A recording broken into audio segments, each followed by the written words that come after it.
यह तस्वीर आपको ज़हन में ज़रूर याद रहेगी, क्योंकि इस तस्वीर ने रामदेव नगर की तकदीर बदल दी है।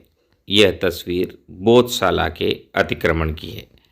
वह बोधशाला जहाँ बच्चे पढ़ा लिखा करते थे और अपनी किस्मत और अपने भविष्य को निर्माण कर उज्ज्वल भविष्य की ओर आगे बढ़ने का सपना बुना करते थे।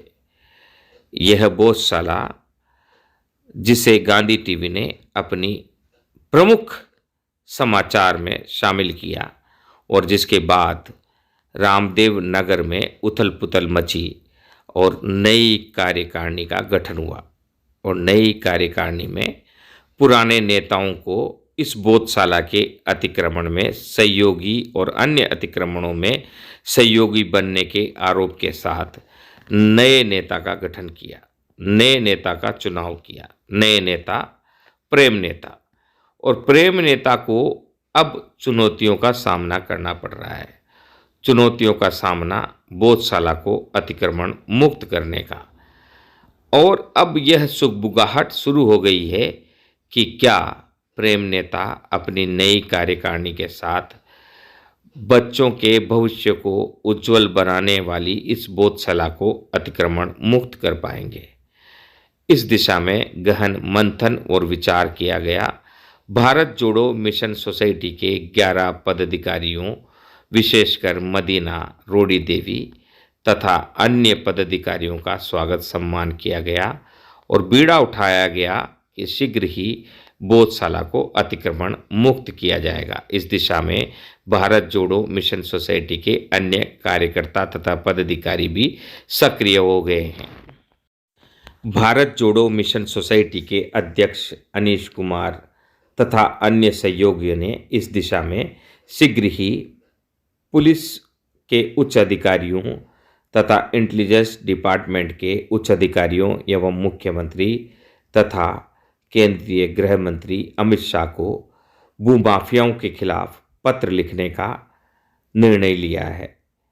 शीघ्र ही इस निर्णय को अमल में लाया जाएगा। ज्ञातव्य रहे कि भारत जोड़ो मिशन सोसाइटी तथा गांधी टीवी के संयुक्त प्रयास से पेपर लीक माफियाओं के खिलाफ आजीवन कारावास की सजा का प्रावधान पूरे देश में प्रधानमंत्री नरेंद्र मोदी ने लागू किया है और उस प्रावधान को लागू करने में गांधी टीवी तथा भारत जोड़ो मिशन सोसाइटी के अलावा ओल्ड कोचिंग इंस्टीट्यूट महासंघ के अध्यक्ष के रूप में अनीश कुमार का बड़ा योगदान रहा है।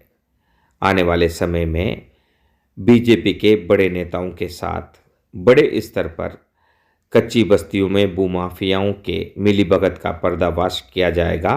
कच्ची बस्तियों के नवगठित कार्यकारिणी और उनके अध्यक्षों पर यह जिम्मेदारी रहेगी कि वे भूमाफियाओं से वहाँ की संपत्तियों को मुक्त कर जनता को राहत दिलाए। इसी दिशा में रामदेव नगर कच्ची बस्ती विकास समिति के अध्यक्ष प्रेम के ऊपर बड़ी जिम्मेदारी है कि वे बोधशाला को भी अतिक्रमण मुक्त कर राहत प्रदान करें। अब देखना यह होगा कि क्या प्रेम नेता रामदेव नगर कच्ची बस्ती को भूमाफियाओं के चुंगल से मुक्त करवा पाते हैं।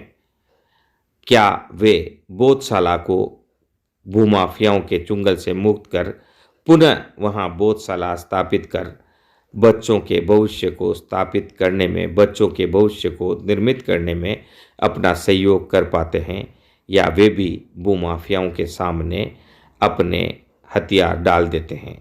बहरहाल भारत जोड़ो मिशन सोसाइटी इस दिशा में कर्तव्य पथ पर अग्रसर है और भारत जोड़ो मिशन सोसाइटी और गांधी टीवी के संयुक्त प्रयास हमेशा कॉलोनीवासियों के हित के लिए जारी रहेंगे, ऐसा उनका भूतकाल बताता है और भविष्य में वे इसको साबित करके रहेंगे, ऐसा उनका कार्यप्रणाली हमें दिखाती है।